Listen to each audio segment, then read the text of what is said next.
Assalamualaikum warahmatullahi wabarakatuh, teman-teman. Perkenalkan kami dari kelompok 5. Kami di sini ingin mempresentasikan hasil kolaborasi kami pada topik 1, mata kuliah pemahaman peserta didik. Selamat menyaksikan.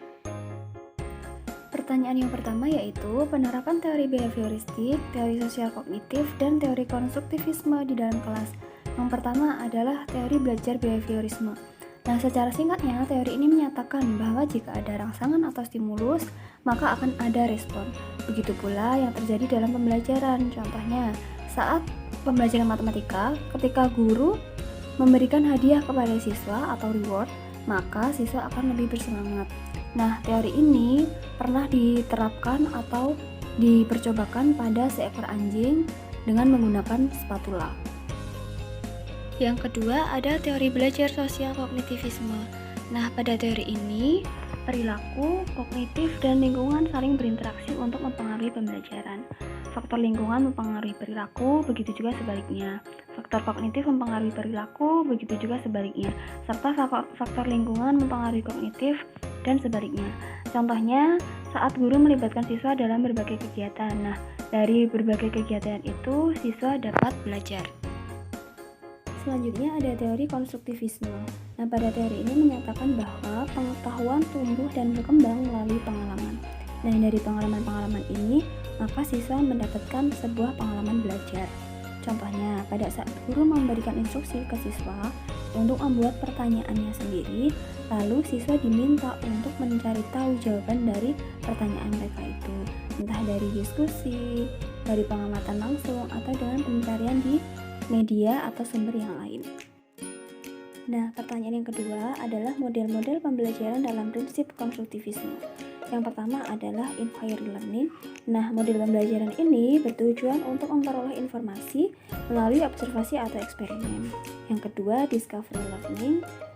Pada model pembelajaran ini mengajarkan peserta didik untuk mengidentifikasi, memahami, merancang, serta mengkonstruk informasi lewat intuitif.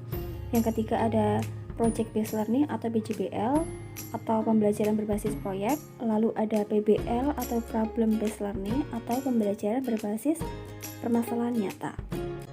Dalam pembelajaran di kelas seringkali kita menemui beberapa permasalahan.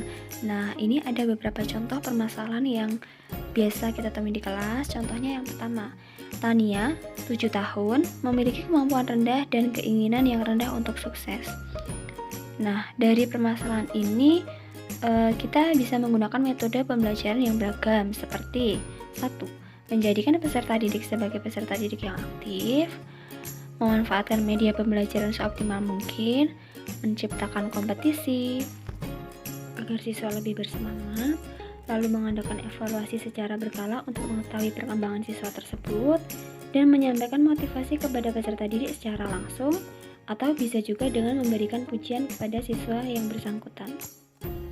Contoh kasus berikutnya yaitu Samuel, usia 10 tahun, yang bekerja keras untuk menjaga harga dirinya pada tingkat tinggi, tetapi memiliki rasa takut akan gagal yang kuat.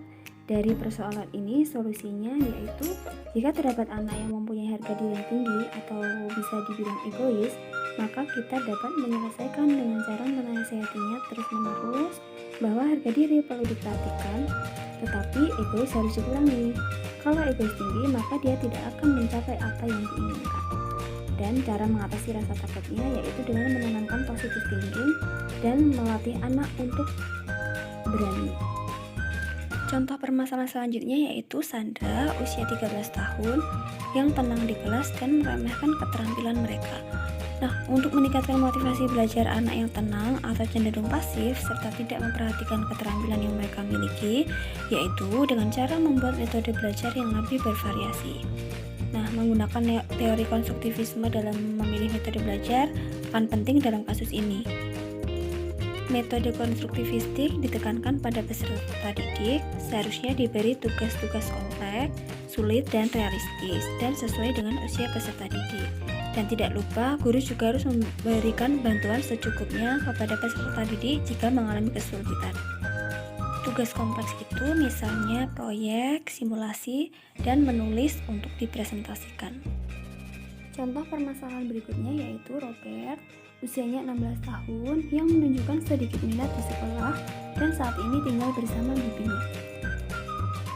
Untuk meningkatkan motivasi belajar Robert yang sudah memasuki usia remaja, ada beberapa cara yang bisa kita gunakan, misalnya dengan pendekatan secara personal.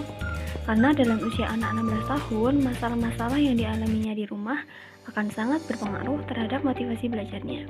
Sebagai seorang guru, yang dapat kita lakukan untuk kasus ini adalah dengan cara memberikan dorongan atau motivasi kepada peserta didik tersebut, baik di dalam kelas maupun secara personal. Dan sebisa mungkin harus bisa membangun komunikasi dengan wali dari peserta didik tersebut tentang masalah apa yang dialaminya, sehingga kita bisa memilih metode belajar yang tepat. Sekian presentasi dari kelompok 5, hasil dari diskusi kami. Apabila ada yang kurang, kami mohon maaf. Sekian, wassalamualaikum warahmatullahi wabarakatuh.